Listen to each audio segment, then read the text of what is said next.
Graça e paz, meus amados, sejam todos bem-vindos a mais um dia da nossa campanha 70 vezes 7. E chegamos hoje ao último livro da Palavra de Deus, da Bíblia Sagrada. Nós estamos falando sobre o amor e o perdão de Deus, um livro da Bíblia por dia. Então, eu quero convidar vocês a conhecer um pouco mais sobre o livro mais misterioso, aquele que tem sido objeto de mais perguntas, aquele que nós temos certamente mais curiosidade e mais dúvidas, o livro de Apocalipse. Alguns outros livros na Palavra de Deus utilizam essa linguagem apocalíptica que caracteriza o livro. Por exemplo, Daniel, Ezequiel, usam símbolos, visões que são de difícil interpretação. Mas de todos, Apocalipse, ele é o livro inteiramente no Novo Testamento dedicado à profecia. Todo o seu simbolismo, a sua profecia se relacionam com imagens e símbolos que estão lá no Antigo Testamento, nos profetas, e também fazem parte de um conteúdo maior, aponta para algo grande, algo que há de acontecer. Na verdade, o Apocalipse, como nós já falamos, foi escrito em literatura apocalíptica. Essa literatura ela começou a ser mais desenvolvida durante o período interbíblico. Depois de Malaquias, naqueles 400 anos em que Deus se silenciou, até a vinda de Jesus, principalmente ali pelos ano 200, 150 a.C., e você vê surgir vários pseudo-epígrafos, vários livros apocalípticos. Apocalipse de Moisés, Apocalipse de Baruque, Apocalipse de Enoque, livro da Assunção de Moisés, oráculos sibelinos e por aí vai. Mas a verdade é que o livro de Apocalipse, ele trata, João usa essa literatura, João usa essa forma de escrever com um propósito. Obviamente, o propósito pelo qual a própria literatura apocalíptica ela foi desenvolvida. Um propósito de poder avisar aos amigos aquilo que estava querendo ser dito e confundir os inimigos, ou seja, para aquelas pessoas que não estavam familiarizados com essas palavras, com essa literatura. Na verdade, a literatura apocalíptica ela é caracterizada pelo uso, por assim dizer, de pseudônimos, como já falamos, pessoas que escrevem em nome de Moisés, em nome de Baruque, em nome de Enoque. Ela é dualista, sempre é uma briga, sempre é uma guerra espiritual entre o bem e o mal. Ela é extremamente simbólica, é visionária, ou seja, ela sempre aponta para um futuro melhor, mas ela é muito pessimista em relação ao presente. Ela é fruto de um intenso desespero em relação à época presente, por causa de perseguições, por causa de problemas, por causa do contexto que se vive, mas ela aponta com a mesma intensidade desesperadora para uma vitória esmagadora do bem no final. E ela apresenta sempre uma visão global do tempo, tentando discernir o que vai acontecer em tempos e estações, em meses e anos. Ela usa muita linguagem simbólica, como já falamos, e na verdade ela reinterpreta na maioria das vezes o Antigo Testamento. A diferença da literatura apocalíptica normal para o livro de Apocalipse é que a literatura apocalíptica é pseudônima e o livro de Apocalipse ele traz o nome do seu autor muito bem falado, é o Apocalipse de João. Ele traz de uma forma muito clara. E também João não é simplesmente um nome que é atribuído, mas alguém conhecido e alguém da mesma época, alguém que está vivendo algo junto com aqueles para os quais ele escreve. Então já tem uma diferençazinha aí. Mesmo assim, João vai escrever essa literatura apocalíptica, ele vai escrever o livro de Apocalipse fazendo uso, talvez até para chamar a atenção, mas certamente para escapar de uma grande perseguição.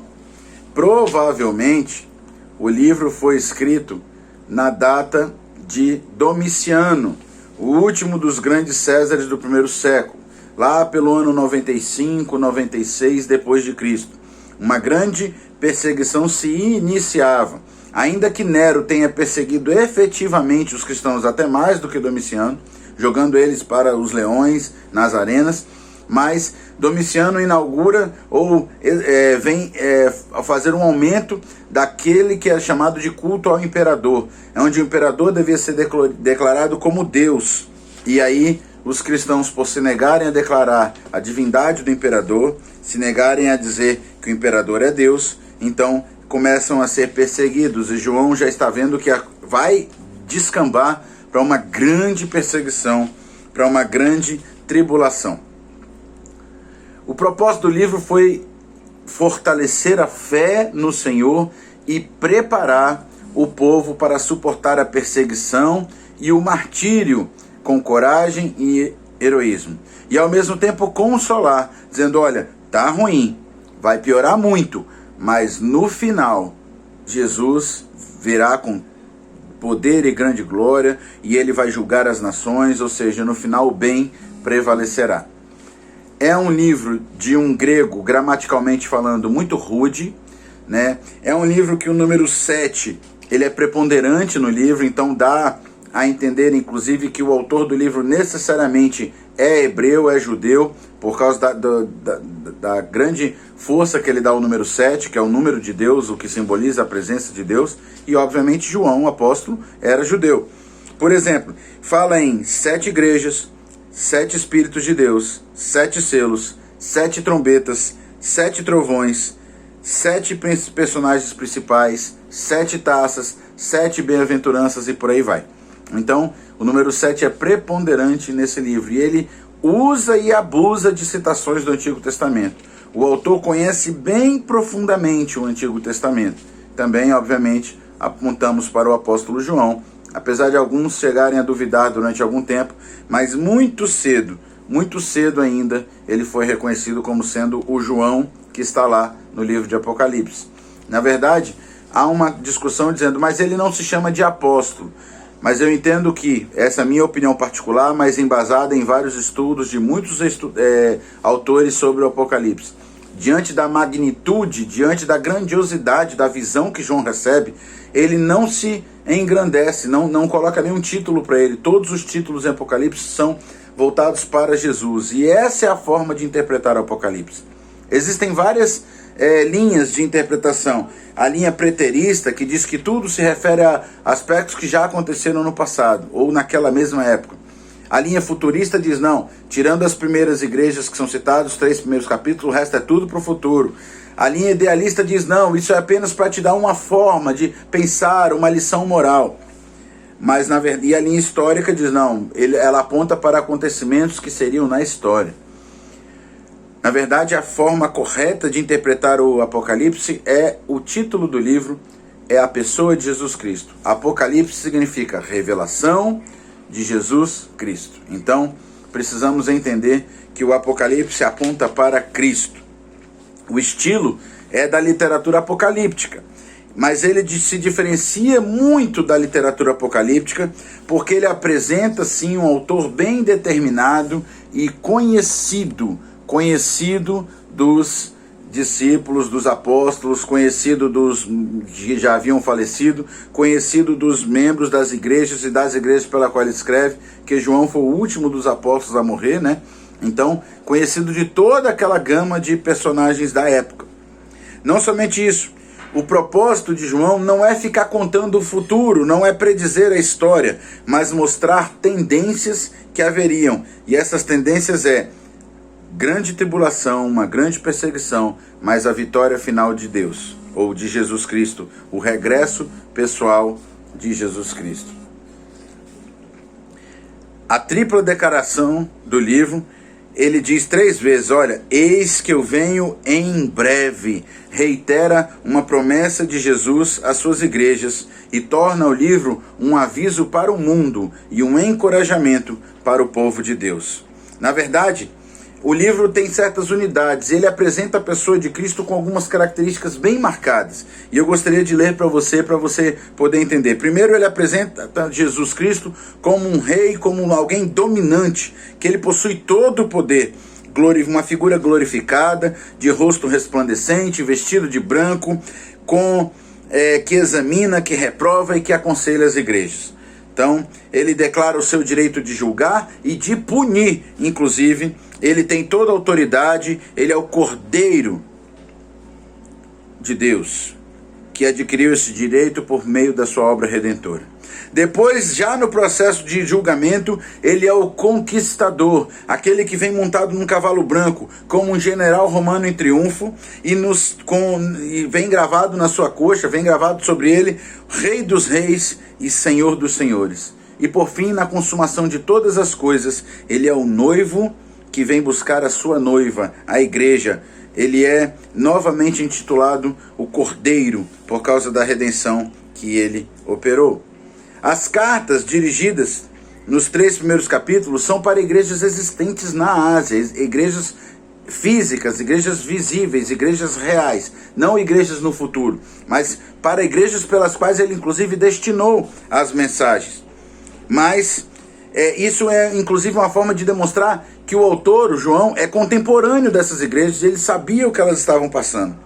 Mas o capítulo 4 ele vem dizendo, a partir destas coisas, ou aquilo que deve acontecer depois destas coisas, né?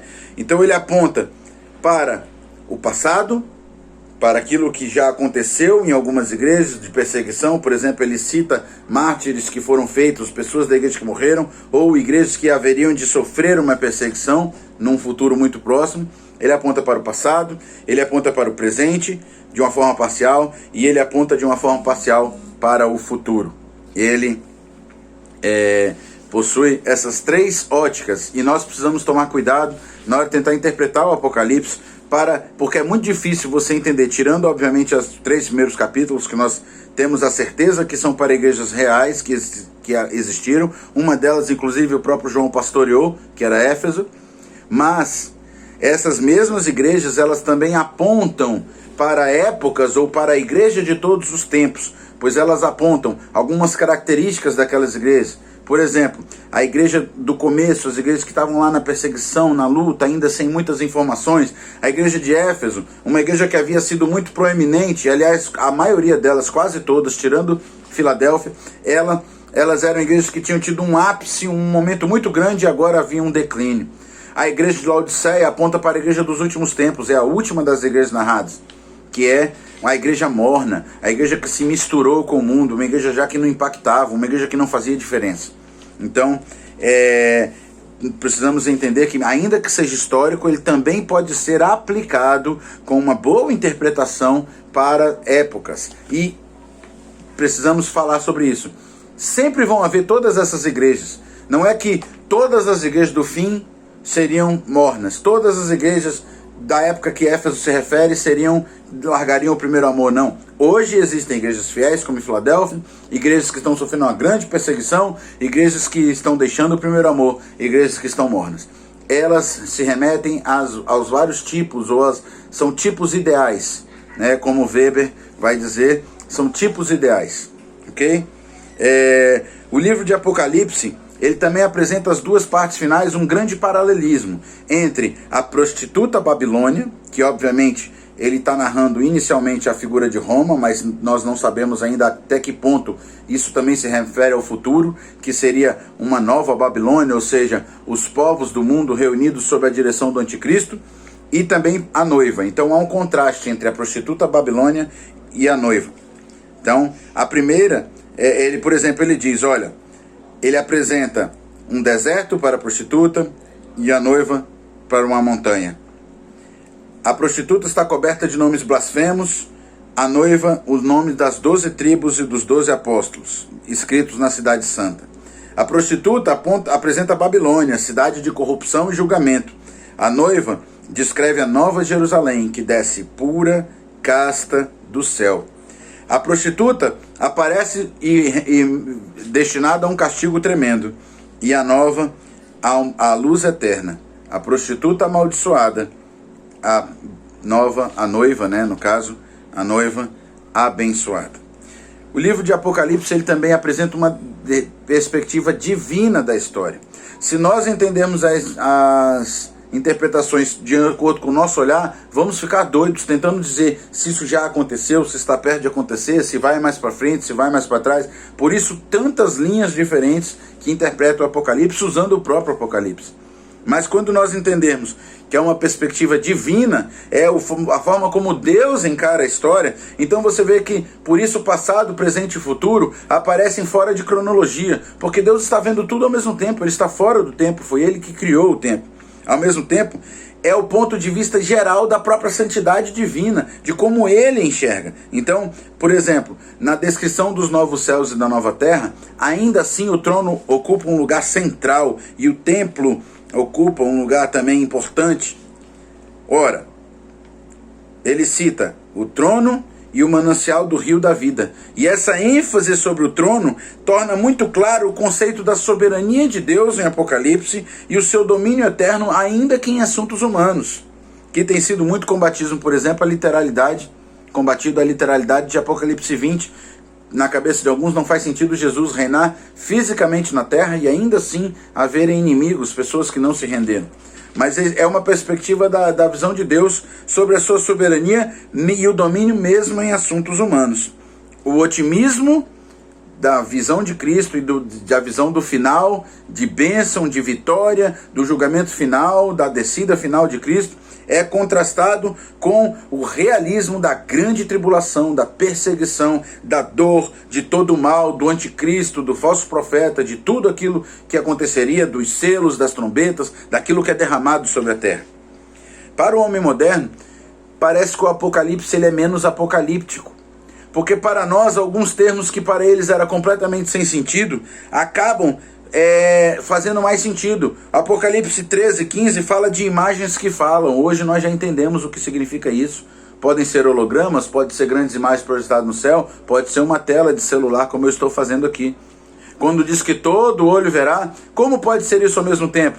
Mas nós vemos, em 2013, por exemplo, num meteoro que caiu sobre a Rússia, quase que em tempo real, todo mundo vendo, sendo noticiado em todo o mundo, quando em 2001 ainda, as Torres Gêmeas, logo em seguida aquilo já parou o mundo e o mundo todo foi tomar conhecimento. Então, para nós, é mais fácil entender a obediência obrigatória a uma religião sintética que mistura todas as outras, como isso já tem sido proposto, inclusive, por autoridades eclesiásticas do nosso tempo. A devastação geral da Terra por causa de transformações elementares e físicas. Por exemplo, uma bomba nuclear. Para nós é fácil entender o que seria o efeito de uma guerra nuclear. Para eles não fazia sentido. A convocação de todos os reis da terra para combater, como haveria esse deslocamento de nações tão longe? Hoje, através de aviões, de foguetes, não só foguetes e bombas lançados, mas mísseis, drones e tudo isso. O poder geral do mundo entregue a uma ou duas pessoas. Não é muito difícil de entender que poderia uma nação realmente se sobrepor de tal forma, tecnologicamente, que acabe dominando. Hoje nós conseguimos entender isso mais. O colapso do centro da civilização em apenas uma hora, uma guerra nuclear, acionou os mísseis e acabou toda a civilização. Seremos reduzidos a nada e aqueles que sobreviverem vão viver no meio do caos.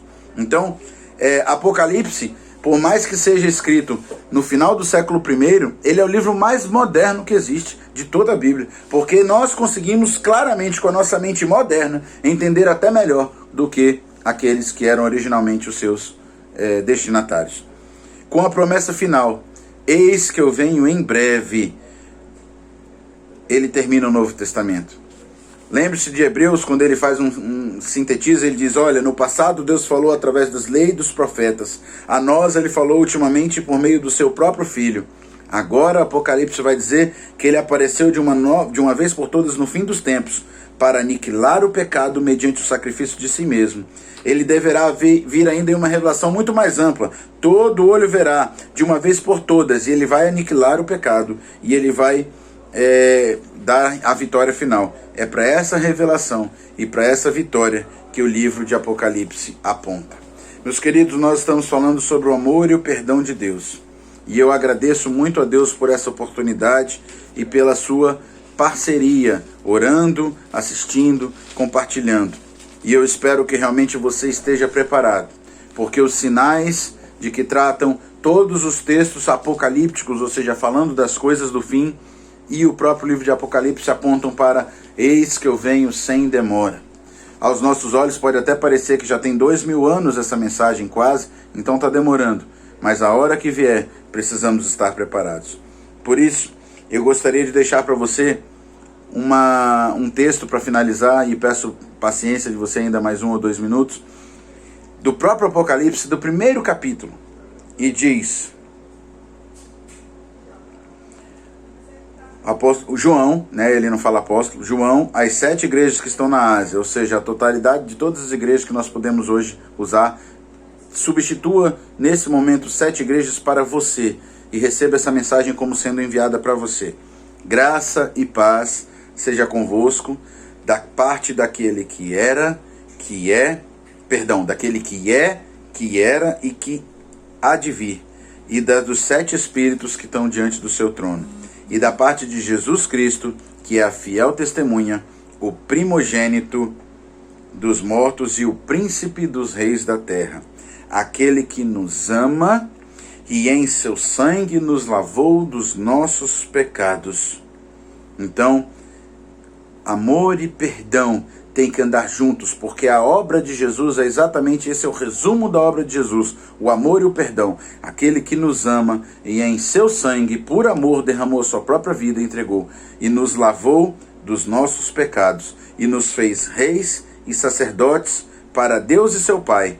A Ele glória e poder para todo sempre. Amém. Eis que vem com as nuvens, e todo olho verá, até mesmo os que o traspassaram, e todas as tribos da terra se lamentarão sobre ele. Sim, amém. Eu sou o Alfa e o Ômega, o princípio e o fim, diz o Senhor, que é, que era e que há de vir, o Todo-Poderoso.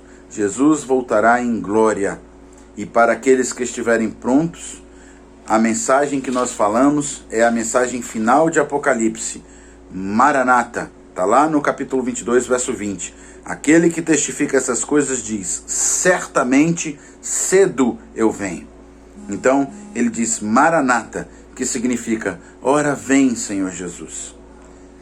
Que a graça do nosso Senhor Jesus seja com todos vocês, todos nós, e que estejamos preparados para a volta do nosso Senhor. Aquele que nos ama e que nos lavou com o seu sangue, nos lavou dos nossos pecados. O amor e o perdão de Deus são a causa, o princípio e serão o fim de toda a obra redentora de Cristo. É pelo seu amor e perdão que o seu sangue foi derramado, que a sua misericórdia foi demonstrada e comprovada na cruz, e que a sua graça hoje é oferecida a mim e a você, que podemos livre e abertamente falar: eu sou de Jesus, eu amo a Jesus e Ele é meu. Que você esteja pronto para receber o noivo, para receber o mestre, para receber o Rei dos Reis e o Senhor dos Senhores. Que Deus nos abençoe. Amém.